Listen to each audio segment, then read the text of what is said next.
Hello friends, આજે હું તમારી જોડે હોટલ સ્ટાઇલ રેડ ગ્રેવીની રેસીપી શેર કરી રહી છું, જેનાથી તમે 50થી પણ વધુ રેસીપીઓ બનાવી શકો છો. અને એમાં હોટલવાળા શું સિક્રેટ નાખે છે એ બધી સિક્રેટ સાથે આજે હું તમારી જોડે શેર કરી રહી છું. સૌ પ્રથમ આપણે કાંદા લેવાના છે. જેટલા આપણે કાંદા લઈએ છીએ એટલા જ આપણે ટામેટાં લેવાના છે. જો મેં અહીંયા 6 મીડિયમ સાઇઝના કાંદા લીધા છે અને 6 મીડિયમ સાઇઝના ટામેટાં આવા એકદમ લાલ હોવા જોઈએ, પીળા ના હોવા જોઈએ. આવા લાલ ટામેટાં હશે તે ગ્રેવી બહુ જ મસ્ત બનશે અને એનો ટેસ્ટ પણ સારો આવશે. તો આપણે આમાં એક જ માપ રાખવાનું, 6 કાંદા તો 6 ટામેટાં લેવાના. હવે આપણે આ કાંદાને આવી રીતે જે મોટું કદુકસ કરવાનું આવે છે એમાંથી આપણે સરસ રીતે બધા કાંદાને કદુકસ કરી લઈશું. તમે ઈચ્છો તો એને તમે ઝીણું ઝીણું સમારી પણ શકો છો, પણ ઝીણું સમારવામાં બહુ બધું ટાઈમ જાય છે. અગર તમારી ઘેર કોઈ ફૂડ પ્રોસેસર હોય તો તમે એમાં સમારી શકો છો, અગર નથી તો આવી રીતે તમે એને છીણી દેજો, જેથી ગ્રેવી બહુ જ મસ્ત બનશે અને ઓછા સમયમાં બી તૈયાર થઈ જશે. આવી રીતે આપણે બધા કાંદાને કદુકસ કરી લેવાનું છે. હવે આપણે એક કઢાઈ લેવાની છે. આપણી કઢાઈ જે છે એ જાડી હોવી જોઈએ, બહુ પતલી ના હોવી જોઈએ. હવે એમાં મેં અડધી વાટકી જેટલું તેલ એડ કર્યું છે. મેં આમાં સિંગ તેલ લીધું છે. તમે કોઈ બી તેલ આમાં લઈ શકો છો, પણ સિંગ તેલમાં આ ગ્રેવી લાંબા સમય સુધી બગડતી નથી અને આનો ટેસ્ટ પણ બહુ જ મસ્ત રહે છે. હવે આમાં મેં 2 લાલ મરચાં એડ કર્યા છે, 2 તમાલપત્ર એડ કર્યા છે. હવે આમાં બધા ખડા મસાલાને પણ આપણે એડ કરીશું, જેમ મેં અહીંયા 4 થી 5 લવિંગ લીધા છે. હવે આમાં આપણે 8 થી 10 નંગ કાળા મરીના એડ કરીશું, એક મોટી એલાયચી એડ કરીશું અને હવે એક નાનો ટુકડો આપણે તજનો એડ કરવાનો છે, બહુ મોટો નથી કરવાનો. 4 થી 5 આમાં આપણે લીલી એલાયચી એડ કરવાની છે અને 1 ચમચી જેટલું જીરું. હવે બધાને આપણે સરસ રીતે ફ્રાય થવા દેવાનું છે. જ્યારે એ સરસ રીતે ફ્રાય થાય ત્યારે આપણે એકવાર એને આવી રીતે મિક્સ કરી દઈશું અને એમાં જે આપણે કાંદાને કદુકસ કર્યા હતા બધા કાંદાને આપણે આમાં એડ કરી દેવાનું છે. અને હવે કાંદાને પણ આપણે સરસ રીતે ફ્રાય કરવાનું છે, એટલે આપણે તેલનું પ્રમાણ આમાં વધારે રાખ્યો હતો, જેથી કાંદા સરસ રીતે ફ્રાય થાય. અને આપણે એને એકદમ મીડિયમ ફ્લેમ પર જ ફ્રાય કરવાના છે, લો ફ્લેમ ઉપર ફ્રાય નથી કરવાના. અને એને કન્ટિન્યુઅસ આપણે હલાવતા રહેવાનું છે, જેથી નીચે ચોંટે નહીં. હવે એક પેન લેવાનું છે, એમાં અડધી વાટકી જેટલું કાજુ એડ કરવાના છે, 1/4 કપ જેટલું મગતરીના બી એડ કરવાના છે અને 1 કપ જેટલું પાણી એડ કરવાનું છે, જેથી એ સરસ રીતે ઉકળી શકે. અને 10 મિનિટ માટે આપણે બધાને સરસ રીતે બોઇલ કરવાનું છે. તમે કાજુની જગ્યાએ એકલા મગતરીના બીની પણ આ ગ્રેવી બનાવી શકો છો. એટલે તમે અડધી વાટકી જેટલું મગતરી બી અને અડધી વાટકી જેટલું પાણી લઈને એને સરસ રીતે આવી ઉકાળી દેજો, જેવી રીતે આપણે કાજુ અને મગતરીને ઉકાળ્યું છે. હવે 10 મિનિટ પછી એને એકદમ ઠંડુ કરીને ક્રશ કરીને એની એક પેસ્ટ રેડી કરી દેવાની છે. હવે એક વાટકી લેવાની છે, એમાં 2 ચમચી જેટલું મીઠું લેવાનું છે, 2 ચમચી જેટલું ધનિયા પાવડર એડ કરવાનું છે અને 3 ચમચી જેટલું આપણે કાશ્મીરી લાલ મરચું એડ કરવાનું છે, જેથી ગ્રેવીનું કલર બહુ જ મસ્ત આવશે. પહેલાંના જમાનામાં સિલવટ્ટા પર સરસ રીતે મસાલા વાટતા હતા અને એની ઉપર પાણી નાખતા હતા, જેથી મસાલા ફૂલે. આપણે સેમ પ્રોસેસ અહીંયા કરવાની છે. હવે આપણે આમાં અડધી ચમચી જેટલું હળદર પાવડર અને 2 ચમચી જેટલું આપણે આમાં ગરમ મસાલા એડ કરવાનું છે, અડધી ચમચી જેટલું અમચૂર પાવડર. હવે બધાને આપણે થોડું થોડું પાણી એડ કરીને એક સરસ પેસ્ટ રેડી કરવાની છે. પેસ્ટ આપણે લચકી પડતી રાખવાની છે, બહુ ઘટ નથી રાખવાની, કારણ કે મસાલા પાણીમાં ફૂલશે એટલે એ ઓલરેડી ઘટ થઈ જશે. આપણે આવી જ રીતે ઢીલી પેસ્ટ બનાવવાની છે. હવે આપણે એને સાઈડમાં મૂકી દઈશું મસાલાને ફૂલવા માટે. હવે જે આપણે કાંદા શેકવા માટે મૂક્યા હતા એને આપણે જોઈ લઈએ. જો કેટલા સરસ બ્રાઉન થઈ ગયા છે.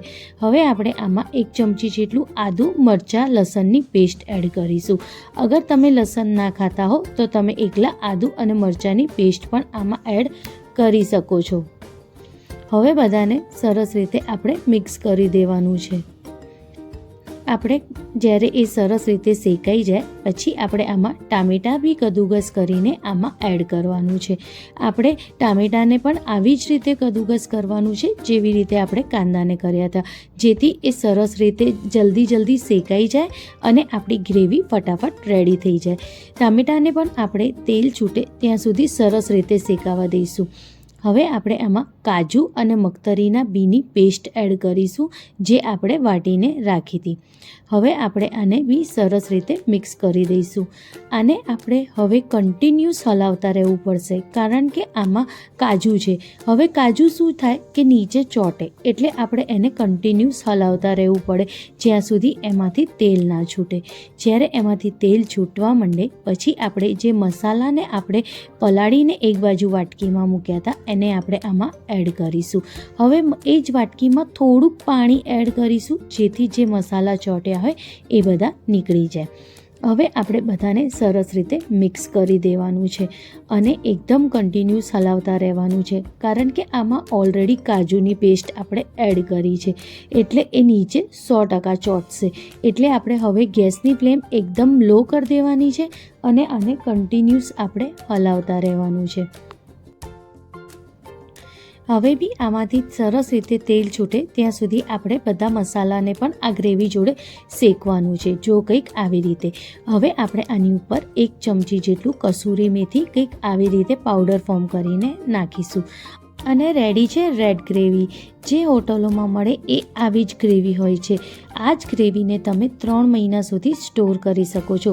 ફ્રીઝમાં અગર મૂકો તો તમે એને 10થી 15 દિવસ સુધી સ્ટોર કરી શકો છો અને ફ્રીઝરમાં તમે એને 3 મહિના સુધી સ્ટોર કરી શકો છો. તમે આનાથી ઘણી બધી રેસીપી બનાવી શકો છો, જેમ હાંડી પનીર, કઢાઈ પનીર, પનીર બટર મસાલા. તમે આની અંદર મિક્સ વેજીટેબલ સબ્જી ઘણી બધી 50થી પણ વધુ સબ્જીઓ તમે આની જોડે બનાવી શકો છો. ખાસ કરીને આ ગ્રેવીમાં અગર તમે સ્ટોર કરો તો આટલું તેલ હોવું જરૂરી છે. અને જો કેટલી સરસ અને દાણેદાર આ ગ્રેવી બની છે. ગ્રેવીમાંથી હું તમને કઢાઈ પનીર બનાવીને બતાવું છું.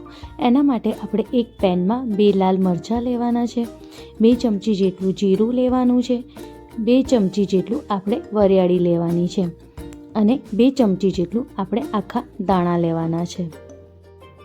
હવે 8થી 10 નંગ જેટલા આપણે કારા મરી એડ કરવાના છે. હવે બધાને આપણે ડ્રાય રોસ્ટ કરવાનું છે અને એટલું સરસ રીતે એને એકદમ લો ફ્લેમ ઉપર શેકવાનું છે જ્યાં સુધી એની સરસ સ્મેલ શેકવાની ના આવે ત્યાં સુધી આપણે એને સરસ રીતે શેકવાનું છે. જ્યારે એ સરસ રીતે શેકાઈ જાય પછી આપણે ગેસની ફ્લેમ બંધ કરી દેવાની છે અને એને એકદમ ઠંડુ થાય ત્યાં સુધી ઠંડુ કરવાનું છે. પછી તમે ઈચ્છો તો આને તમે ક્રશ પણ કરી શકો છો, પણ મેં અહીંયા એને ખાંડ્યું છે કારણ કે ખાંડવાથી એનું જે ટેસ્ટ અને ફ્લેવર છે એ બહુ જ સારું આવે છે. તમે પણ એકવાર આ મસાલાને ખાંડીને શાકમાં એડ કરજો, ખરેખર બહુ જ સરસ ટેસ્ટ આવશે. હવે મેં અહીંયા આ બધા મસાલાને ખાંડી લીધા છે. આપણે આ મસાલાને એકદમ બારીક નથી પીસવાનું, કંઈક આવી રીતે ખડા રેર એવી રીતે આપણે એને ક્રશ કરવાનું છે આવી જ રીતે. હવે આપણે એક પેન લેવાનું, એ પેનમાં આપણે 2 થી 3 ચમચા જેટલું તેલ એડ કરીશું. નાની ચમચી જેટલું આપણે આમાં જીરું એડ કરવાનું છે, બહુ જીરું એડ નથી કરવાનું. હવે આપણે એ જીરાને થોડીક વાર માટે શેકાવા દઈશું. પછી મેં અહીંયા એક કાંદા લીધા છે અને કંઈક આવી રીતે એના મોટા મોટા પીસ કરી લીધા છે અને અડધા કેપ્સિકમના પણ આવી રીતે કટકા કરીને આમાં એડ કર્યું છે. હવે બધાને આપણે સરસ રીતે શેકી લઈશું. આપણે એને શેકવાનું છે, અને કૂક નથી કરવાનું, એટલે એ સહેજ ક્રિસ્પીનેસ આવે અને સહેજ ક્રન્ચીનેસ એમાં રહે એવી રીતે આપણે એને શેકવાના છે. જ્યારે એ સહેજ શેકાઈ જાય પછી આપણે આમાં પનીરને એડ કરીશું.